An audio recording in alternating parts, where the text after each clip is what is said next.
dolls, hey, it's Abby here. So I was just about to go on my run. I've been on my Zoom this week. During exam week, I'm a very disciplined girl.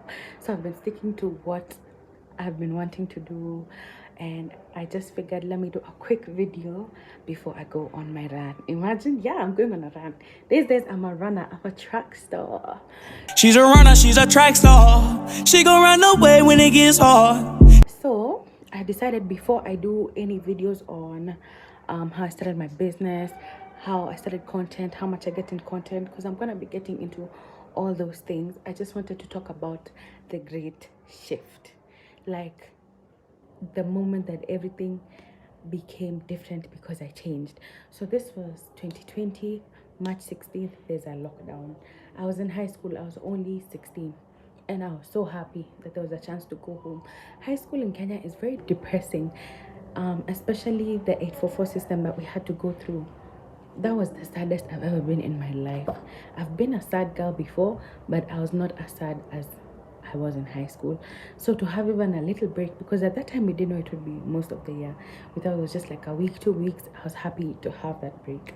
And before I say anything about, my quarantine experience, I want to acknowledge that 2020 was a rough time for so many people. If you happen to have lost any loved one to COVID or the pandemic period, I am really sorry. I really do apologize, especially if you are in US. It wasn't as common here because I'm in Kenya, Africa, but there was still some deaths. I think I caught a strain of it because there was a time where I couldn't smell things properly. Like everything smelled like onions, even bread smelled like onions. So I'm not sure what that was, but it didn't affect me greatly. So what I'm talking about is now the free time because of the lockdown. I'm a 12-4 baby, so that was the only lockdown I've ever experienced. So as soon as I got home, I wasn't given my phone because my mom had this thing of taking phones. I could really stress someone, going through your texts, going through your pictures, I didn't have that sense of privacy, whatever. So she took my phone. I was like, I'm not gonna beg for this. Don't cry, don't beg. It's all over. Don't cry, don't beg. It's all over. So I gotta go, please. So I just had to adjust because I was like, it's only 2 weeks, then I'll go back to school. But I needed the break from school. A situation where school is not better than home, home is not better than school, but you just need a break. So no phone, nothing, no contacting my friends from school. So I just had to sit with myself, and that's the first time I've ever done anything like self-reflection ever. So I wouldn't say like I was at a point where I was doing shadow work yet. Shadow work is like when you confront yourself on the bad behaviors you have, why you do them, how to stop them, etc. But I was just reflecting on myself as a person, my personality. I didn't want to be like sad all the time anymore. Like most of my personality was just issues with my mom, school. And then for primary, I was doing very well in school. I was always top 10. If I was number 10, I was sad. I wanted to be number 4, 3, blah, blah, blah. Like, it was minimal effort, maximum results. I would not consider myself someone who like works hard, reads every day. I knew things. I was smart like that, and I listened in class. Listening in class is enough for me to be able to pass. So now we get to high school and everybody is smart from their school, right? So now I'm getting there, and they had a page system. So it was like, you're on page 6, 7, 8. You're not on page 1. You're not the smartest. And they hated pretty girls. So if you're a pretty girl, obviously, I don't even know if I was considered pretty yet. I don't know. But all my friends and I, we were like the Barbies because we were from schools from Nairobi. So weird, right? Being judged for being pretty and speaking English. Anyway, whatever. So that's the merits we were judged upon. So if you're a Barbie, then they want to check where you are on the page because everybody can see. So where are these Barbies on this? It was tumultuous. The only friend I had then, Andrea, moved schools because it was too much for her, and she had understanding parents, so they moved her out. And even her parents were like, if I was to choose between moving Andrea and moving Abby, I would move Abby. Abby's having a really hard time, and I was being bullied, and that was the first time I had anxiety attacks and stuff. And when I would go home and say I'm having anxiety, I'm being told, I say, if it's not a real sickness with a real medicine, that is no, if it's not if it's not a sickness with a real medicine, then it's not real, like dismissing it. So I was in high school dealing with my own anxiety, dealing with my issues with my mom, and how they translate to my female friendships and relationships. Yani too, I was in hell. There was hell on earth, and that is what I was going through in that high school. So if anybody is like, I knew Abby from high school, that was the saddest version of myself. You don't know me, respectfully. Hi, Sisa took a break. I'm like, thank you, Lord, for this break. I started reflecting, like, what do I like? What's my personality outside being sad? Like, who is Abby? And that's when Abby Chela was born. For real. I really changed my life. Proud of you, girl. I'm relating to me in my other bedroom, starting this journey, and I'm just like, thank you, girl. Look at you now. You did it. Hi. So, now I think I finally did get my phone, and at that time new age spirituality was what was in. Everybody was doing the crystals, rah, rah, rah. I even had this friend Ira, what she wanted for her birthday present was crystals. Now me, I'm a Christian. Like, I was born into a Christian family, but I've never been opposed to, like, what's my horoscope saying? What's going on? There's a retrograde in Gatun. Where? Things like that. Like, I'm curious to know, and I don't downplay anyone's beliefs. Like, I feel like everyone's religion is their way to cope, and belief is their way to cope. So it must work for everything. Anything you put your mind, anything you really fully believe in your mind becomes true for you, right? So I've always been curious. So I was trying to get into the spirituality, but I was trying to, like, manifest and say, in Jesus' name, amen. I didn't want to get in trouble. I was like, Caesar, I want to get into all the heavens. So I wasn't trying to get in trouble, so I would manifest something and then say, in Jesus' name, amen. Which, anyway, in the Bible, there is prayer and manifestation. Anyway, that's now when I learned about shadow work peer. So now I would wake up in the morning. See, there's no phone. So, and then there's that coffee people are making, the dalgona coffee. So I'd wake up, make that coffee. This is like 6 a.m. Then I only have access to, I think, my mom's laptop. I've never had a laptop until I was 18. Then I got this laptop that my dad got for me. Thank you, Dad. It's mostly dead now. I just use it for schoolwork, but this was my first ever laptop. So at that time, I only had access to my mom's laptop. So I'll just go on YouTube and play, what do you call it? Tiny Desk concerts, right? So Tiny Desk, and then I finished all the Tiny Desk concerts. So now I discover BBC One Extra. So it's like Tiny Desk, but for like Jamaican music. So when I discovered that, I became a real Rasta man. Real bad man. I would wake up now early, make my coffee. 6 a.m., like how the air smells at 6 a.m. Nenda ukona nusa hiyo 6 a.m. air. It smells like cold air. I breathe it in. I hear the birds chirping, and then I play my Jamaican music. So it's just me and my thoughts and feelings. And then also, it's important to note that I'm very avoidant. I have avoidant attachment. In fact, the worst one, dismissive avoidant attachment. So when it comes to my feelings, there's very little processing going on. It's just, this person made me mad. Give it 3 months, then I won't feel it again. But now something strange happened in 2020. I would wake up and I would feel things immediately.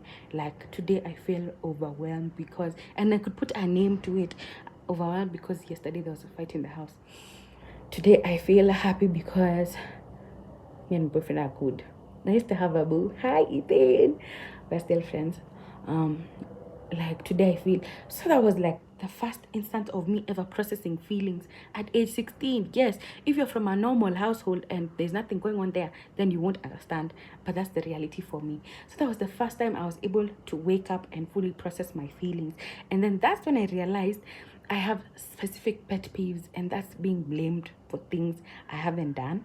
Like, I would always get in trouble for Michelle's things, my sister, like being blamed for things. I didn't like it.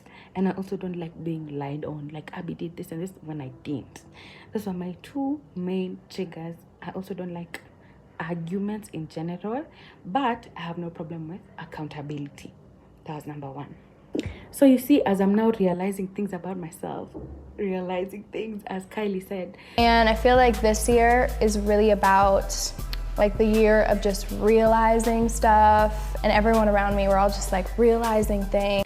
That's how you now build a self-concept, because you now know what you do, what you don't do, what you like, what you don't like, and it starts to become how you view yourself. So I'm trying to see myself as a person outside the issues I have with my mom, because anybody who knew me deeply just knew the issues that I have, the severe mommy issue that I have. There was nothing else. There's no other secrets. It was just, that was what was taking up my whole life. And I had already detached. I knew that relationship is never gonna be like the mommy daughter relationships in the movies, blah blah blah blah. Nilikuwa nisha give up na hiyo mambo, and we had those high school things, zinaitwaje, the Christian things where it goes for a whole weekend challenge.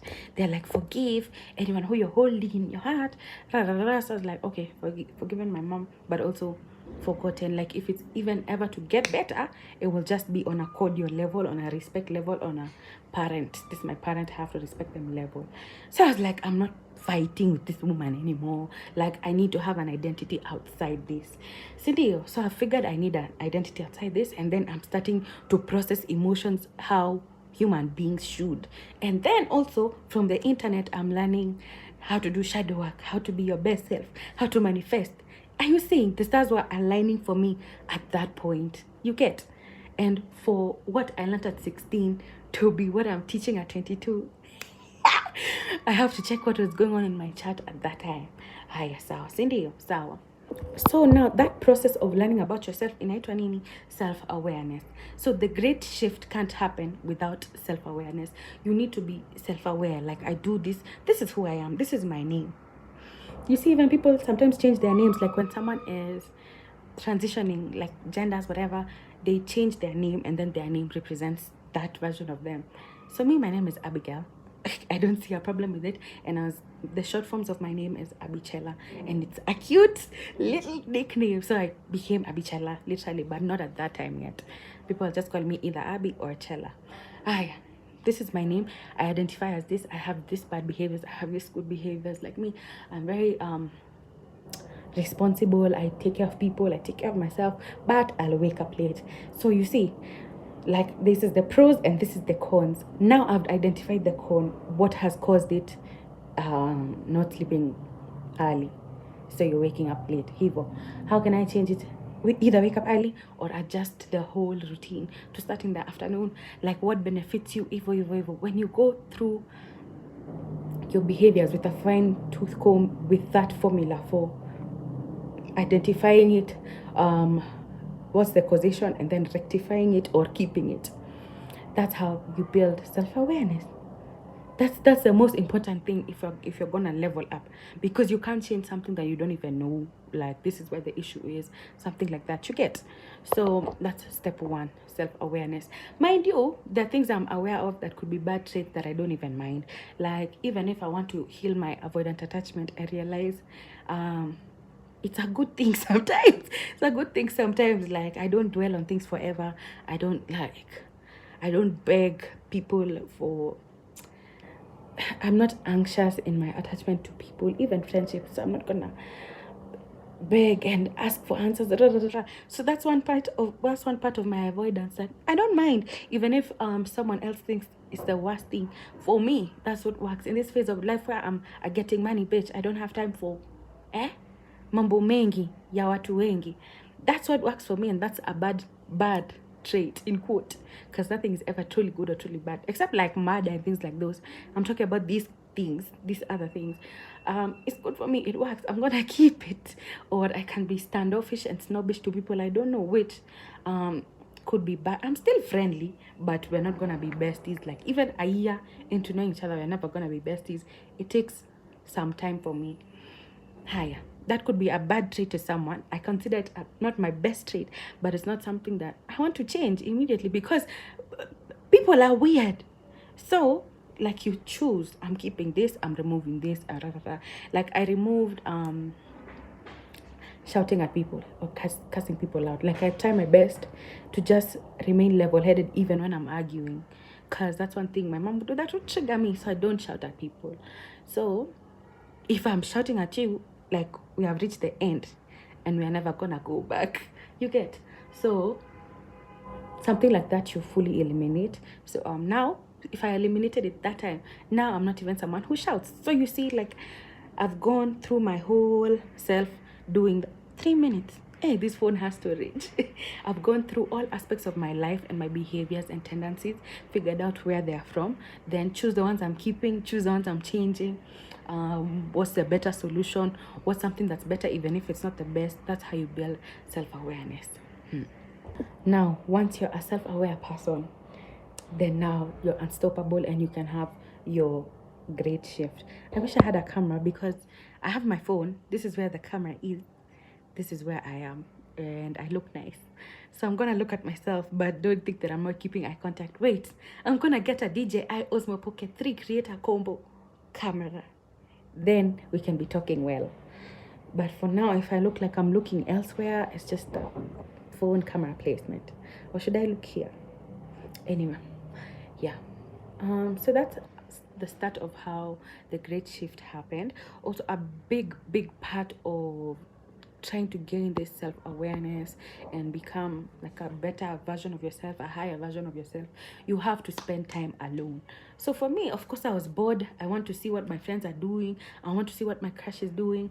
But that time without my phone was necessary for me. You see, now I'm my influencer, like like I've transitioned fully into the influence. I'm not trying to be, I've become.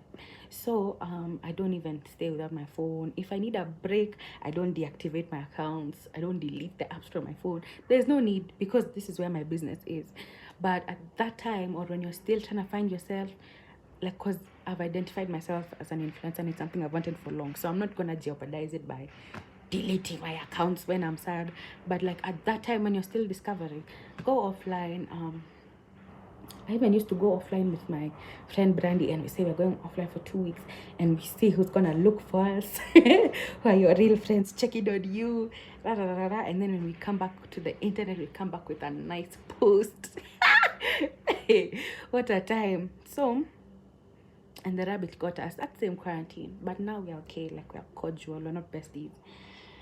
But anyway, so that's what I used to do. So you can have 1 or 2 persons that you can talk to at this time, but like the rest, shut the world out. And if someone wants to look for you, they can look for you through them. Like someone would go ask Brandy, where's Abby? Abby, where's Brandy?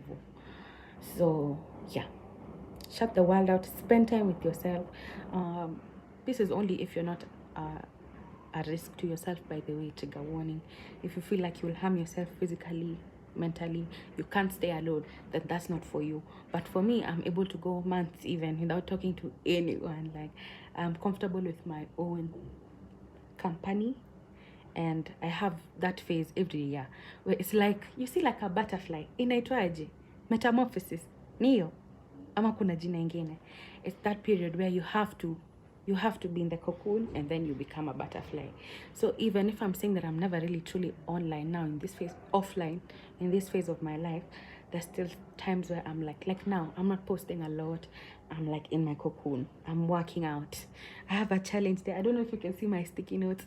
I have my challenges that I want to do. I have my water intake level that I want to have. Like, that's me in the cocoon. And then when I'm back outside, I'm a butterfly, social butterfly at that. You understand? So number 1, self-awareness. What I like about myself, what I don't like, what I need to change, what I'm keeping, what I can improve on, what I'm best at. Two, spending time with yourself. You can't have the great shift or like fully realize what you want for your life if you never spend time alone. And in fact, it's even worse now than it was before, because at that time there was no influencers, there were just YouTubers. You get, and all I used to do was watch hair YouTubers, and that's why I knew hair is gonna be my thing. That's where I knew.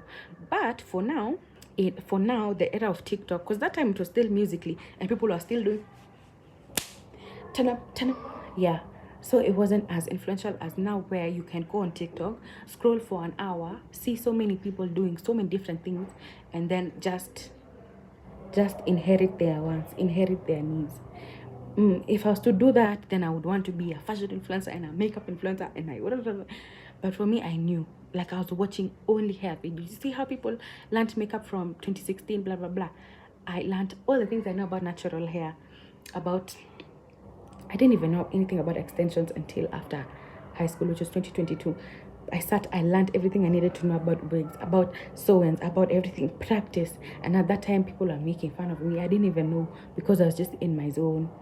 I found out way later, and I cast them all out, and I still cast them all out. Akina Jason, rot in hell.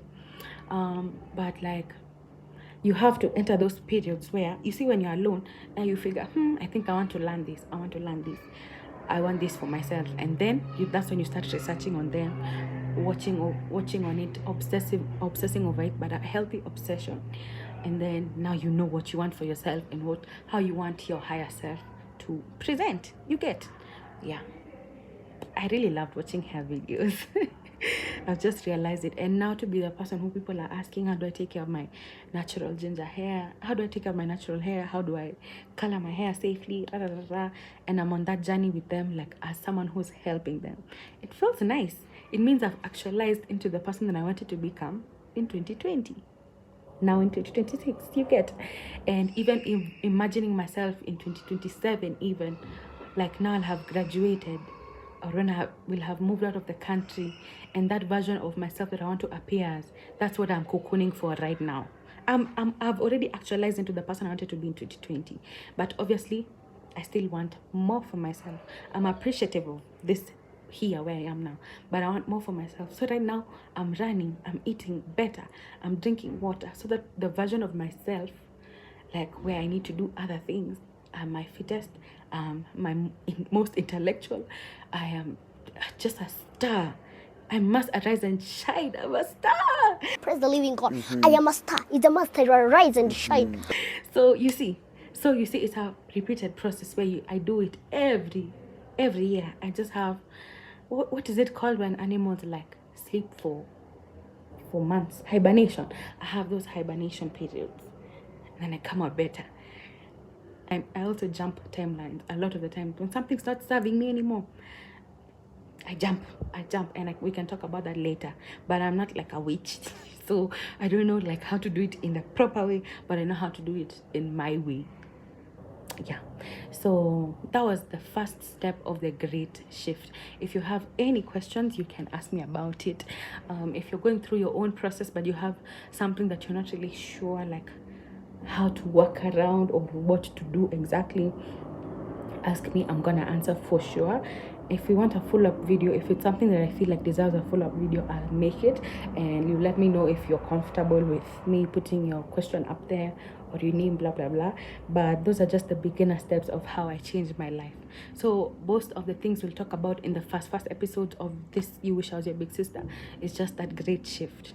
Like, okay, after I've identified myself, how did you decide you want a business? Then how did you decide you wanted to be an influencer? Then how did you do this and this and that? You get the process. So we're gonna go step by step. And if you check even the series on TikTok, it is the same way. I'm using the same format. This is how I did my business. This is how I started influencing. But this is what you need. After this, you need this. After this, you need this. So I'll be taking reference from there, and then when I'm done with that, we'll come this other side. So yeah, this is just the first step. I'm so proud of myself. I'm proud that I'm going on a run. I'm looking like a hot, sexy mama.